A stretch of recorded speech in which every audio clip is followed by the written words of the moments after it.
Have you ever wondered how JavaScript handles asynchronous operations? Well, one way it does this is through something called callback functions. If you're scratching your head, don't worry. By the end of this video, you'll be able to understand what callback functions are and how they work in JavaScript. To start, it's important to know that in JavaScript, functions are first-class citizens. This means they can be passed around as arguments to other functions. A callback function, then, is a function that is passed as an argument to another function and is executed later. Consider this simple example. Here we have a callback function that is passed to the setTimeout function. The callback function greet is executed after a 1-second delay. The setTimeout function is an asynchronous operation, meaning it doesn't block the rest of the code from executing while it waits for the timer to finish. Now, callback functions are commonly used with asynchronous operations. These might include fetching data from a server, reading files, or handling user input.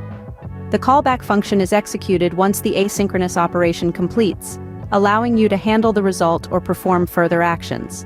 Here's an example of how you might use a callback function to handle data fetched from a server. In this case, the fetchData function fetches some data and then calls the callback function, passing the fetched data as an argument. The callback function, processData, then logs the received data. So what if you don't want to define your callback function separately?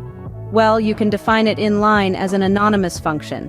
Here's an example of how you might do that with the setTimeout function. In some instances, like in Node.js and some JavaScript libraries, it's common to pass callback functions with an error-first argument.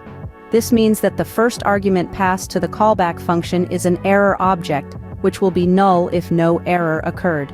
In this example, we're simulating asynchronous file reading. The readFile function reads a file and then calls the callback function, passing an error object and the data as arguments. The callback function then checks if an error occurred and either logs the error or the data. To wrap it up, callback functions are a powerful tool for handling asynchronous operations in JavaScript. They allow you to execute code in response to events or upon completion of tasks, making them a key part of managing asynchronous behavior and implementing non-blocking code. So, the next time you're working with JavaScript, remember to consider using callback functions to handle your asynchronous operations. With practice, you'll find them to be an incredibly useful tool in your programming arsenal.